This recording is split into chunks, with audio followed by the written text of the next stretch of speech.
आषाढी एकादशीला उपासाचे कटलेट आज करून दाखवणार आहे। अतिशय कुरकुरीत होणारे आहे, बाहेरून कुरकुरीत आणि आतून सुद्धा तसेच कुरकुरीत राहतात। आणि हे करायला अतिशय सोपी आहे। फक्त 2 साहित्य घ्यायचे आणि 2 साहित्यापासूनच आपल्याला हे करायचे आहे। जास्त तेलकट सुद्धा होत नाही आणि मुलं सुद्धा खातील। चला, अशीच रेसिपी आज मी तुम्हाला करून दाखवणार आहे। त्याच्यासाठी आपल्याला काय लागणार आहे ते मी तुम्हाला पुढे पूर्ण व्हिडिओमध्ये सांगणार आहे। आता इथे 1 वाटी आपल्याला वरई घ्यायची आहे, म्हणजेच त्याला भगर सुद्धा म्हणतात। 1 वाटी भगर घेतल्यानंतरच 1 वाटीच आपल्याला साबुदाणा घ्यायचा आहे आणि दोन्ही आपल्याला मंद आचेवर छान असा भाजून घ्यायचा आहे। थोडा चांगला लालसर भाजून झाला की लगेच आपल्याला मग काय करायचं आहे, थंड करायला ठेवायचं आहे। पूर्ण थंड होऊ द्यायचा। पूर्ण थंड झाल्यावरच आपल्याला मिक्सरच्या पॉटमध्ये टाकायचं आहे आणि नंतर आपल्याला बारीक असं वाटून घ्यायचं आहे। जसं पीठ असते ना त्या पद्धतीने आपल्याला बारीक वाटून घ्यायचं आहे। बघा, मी दाखवणार आहे तुम्हाला। अशा पद्धतीने पूर्ण आपल्याला एकजीव असं बारीक करून घ्यायचं आहे। तर त्याच्यासाठी आपल्याला 4 ते 5 लाल मिरच्या घ्या किंवा तुम्ही हिरव्या आणि लाल अशा दोन्ही मिरच्या घेऊ शकता। आणि 1 बटाटा, आपल्याला उकडलेला बटाटा घ्यायचा आहे आणि तो आपल्याला किसून घ्यायचा आहे।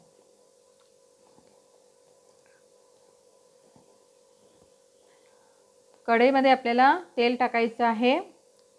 तेल थोडं गरम झालं की त्यामध्ये चवीनुसार आपल्याला फक्त थोडं जिरं टाकायचं आणि 2 वाटी आपल्याला पाणी टाकायचं आहे। एकाच मापाने आपण घ्यायचं आणि त्याच मापाने आपल्याला पाणी सुद्धा घ्यायचं आहे। नंतर वाटलेली हिरवी मिरचीची पेस्ट टाकायची आणि चवीनुसार मीठ टाकायचं। बाकी त्यामध्ये काहीच टाकायचं नाही।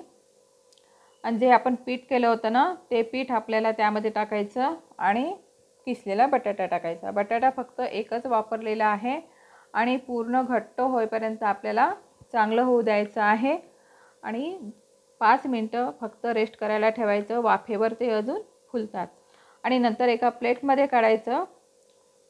फार गरम आहे, हाताला खूप चटके लागत आहे, म्हणून तुम्ही वाटीने सुद्धा करू शकता आणि नंतर त्याला वेगवेगळ्या पद्धतीचे तुम्ही आकार देऊ शकता। मी फक्त असे लांबोळे असे आकार दिलेले आहे। एका साईडला आपल्याला तेल गरम करायला ठेवायचं